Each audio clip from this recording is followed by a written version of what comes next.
Alors, bienvenue dans cette nouvelle vidéo. Aujourd'hui, on va essayer d'aller sur le Dark Web. Le Dark Web, c'est quoi? C'est juste un réseau décentralisé, un peu comme Internet, mais beaucoup plus sécurisé. Ok? Donc, voilà, là-bas, il n'y aura pas forcément de tracking, donc vous ne ferez pas identifier tout et tout, comme sur Internet classique. En plus, c'est la page cachée du web.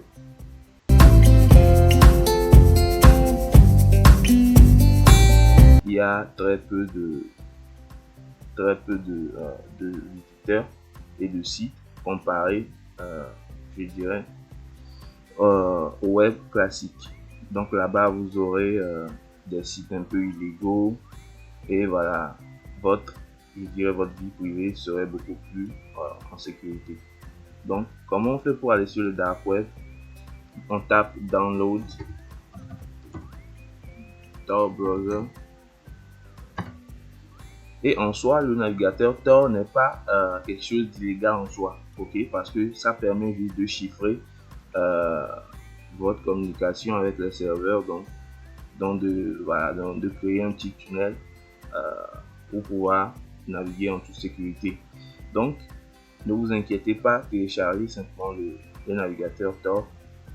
Donc, suivant la plateforme sur laquelle vous êtes, vous téléchargez pour Windows, pour Mac, pour Linux, pour Android. Alors moi, je vais télécharger pour Windows, télécharger, puisque bien sûr, je suis sur Windows, et on va attendre la fin du téléchargement. Alors, notre navigateur vient de se télécharger.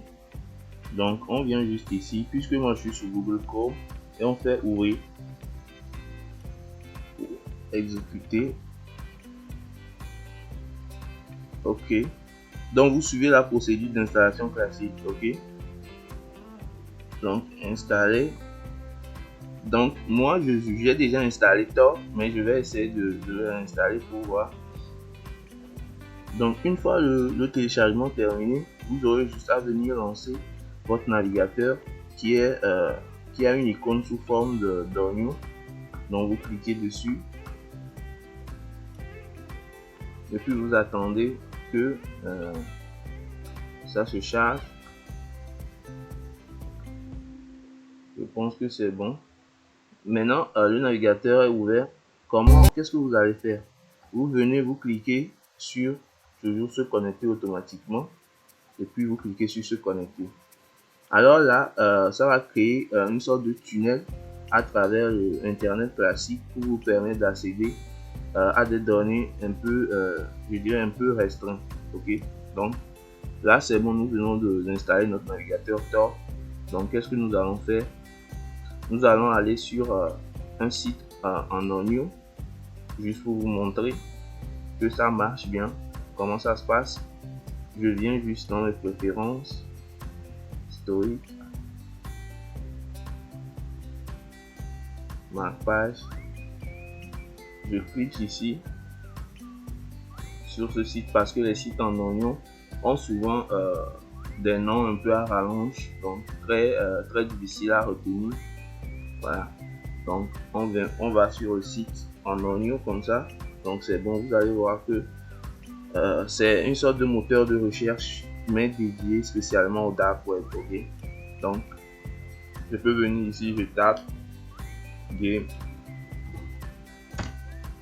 en search et on peut voir certains jeux, voilà, des sites en point oignon qui se sont affichés. Ok, maintenant ce qui est marrant, c'est que si par exemple vous allez taper des sites en point oignon sur des navigateurs classiques, ça va pas passer. Pourquoi? Parce que la connexion ne le permettra pas, parce qu'il n'y a pas de tunnel en fait. Donc je vais vous montrer. On fait un CTRL-C pour copier. On va dans Chrome. Donc on colle, on appuie sur Entrée et vous allez voir ce site est inaccessible, justement à cause de ce tunnel là qui n'est pas disponible sous Chrome et le navigateur classique. Donc dans Tor, vous allez pouvoir faire tout ce que vous voulez. Hein. Vous allez pouvoir, je dirais, TV. Donc voilà, donc TV2, TV Ads. Donc vous allez pouvoir faire des recherches sur des sites en point oignon, puisque Google n'arrive pas à indexer ces sites. Donc là, voilà, c'est un peu comme le Google du dark web. Donc en soi, c'est pas, le dark web n'est pas forcément quelque chose de négatif. C'est juste que certains criminels y ont trouvé refuge. C'est ça qui pénalise l'image qu'ont les gens du dark web. Sinon, le dark web n'est pas vraiment ce qu'ils prétendent que c'est sur les médias. Ok, donc dans les médias. Donc, si ce tutoriel vous a plu, si vous avez réussi, laissez un petit pouce bleu. Si vous n'êtes pas abonné, abonnez-vous, ça me ferait très plaisir. Et on se dit à la prochaine. Si vous avez des questions également en commentaire, j'y répondrai. C'était Tout Puissant G. Ciao.